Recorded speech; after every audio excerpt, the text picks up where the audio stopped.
Do you like to read? Then we're fighting the right person today, guys. That's right, we're taking on Kendell. Oh, wait. Never mind. That's Kindle I'm thinking of. Anyway, I'm your host, DeoGenZ.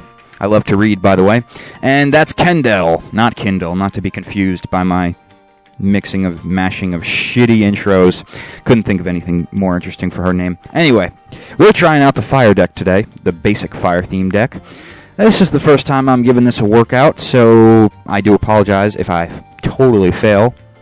This doesn't have any upgraded cards, so what we're trying to get is my Cyndaquil here to evolve into powerful Typhlosion. Now, Typhlosion, if you do follow my walkthroughs and everything, is probably my favorite Pokemon. Probably my second favorite, I should say. Nope. I slash that back and say third favorite. I always forget somehow about Gengar. I go back in the generation timeline, and anyway. Yes, so I am very excited to see what the card art of Typhlosion is going to look like. That's something very excellent that, again, I still have to check out the updated beta because this is still post-commentary from before it was fully released. But now that it's fully released, all the features are available. I gotta see what they have because I really appreciate the card art and it looks beautiful. These card scans are gorgeous on the computer and it's just what I wanted. It's exactly what I wanted. You know, I used to collect the cards pretty much for the artwork and just because I loved Pokemon. I'd love to say it was because I wanted to battle people, but there was nobody around. There was no one around who knew how to battle with Pokemon cards or Yu-Gi-Oh cards. I had some limited success in short-term years of my life when I lived in Belmar, and there was a little card store there. I believe it's still there today, even. And I used to go there for Yu-Gi-Oh! Card dueling Saturdays, and that was the only time I got to do any card battling of any sort. And it was fun, but this is a lot more enjoyable. I'll tell you what, this is probably the most enjoyable because there's no human to interface with.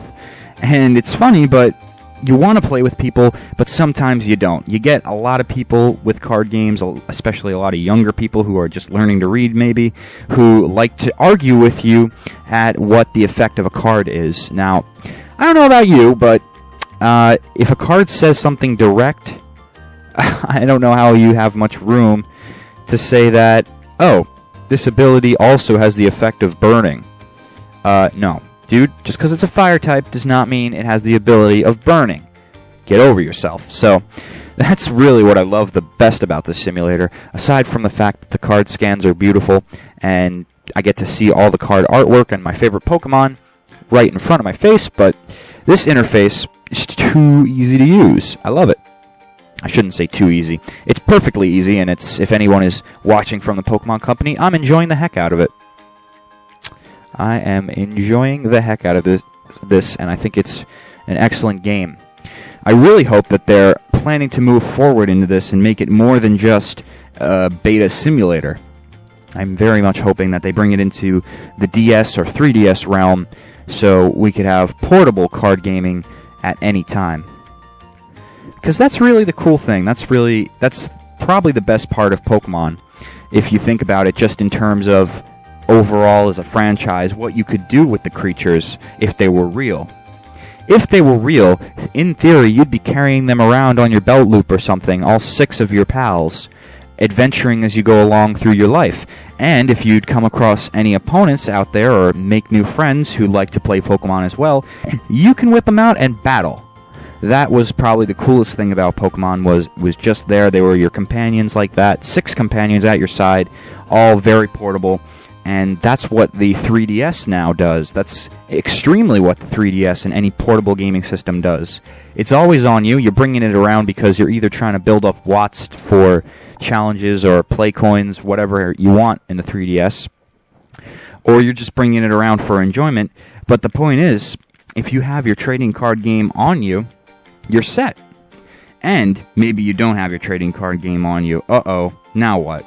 Well, that's the great thing about Street Pass with the 3DS. If there's any data to transfer, say that there's a card that you're looking for and you have a card up for trade. Okay, so you could do something like that. That's a perfect example. Cards up for trade.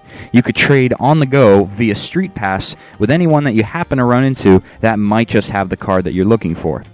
So there's an idea. You could also transfer stats. You could transfer friend codes directly. I think that's something that's a very novel idea.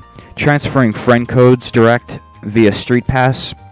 I think, of course, they should have the option to turn that off. This way, if somebody doesn't want their friend code to be seen by everybody they run into on the street, they can shut it off. But I've always kind of wanted to go back and say, well, wait a second. I'm pretty sure I know where I was when I passed through and got that Street Pass recognition. But now what? You know, there's a very finite chance I'm ever going to run into that person again, unless it is a routine path that I travel and it's the same thing for them. So it would be excellent if I had their friend code, and I know they had my friend code, and if we both had the same game, we could possibly meet up online sometime. And I could be like, dude, I ran into you, sorta. And they could be like, dude, I ran into you, sorta.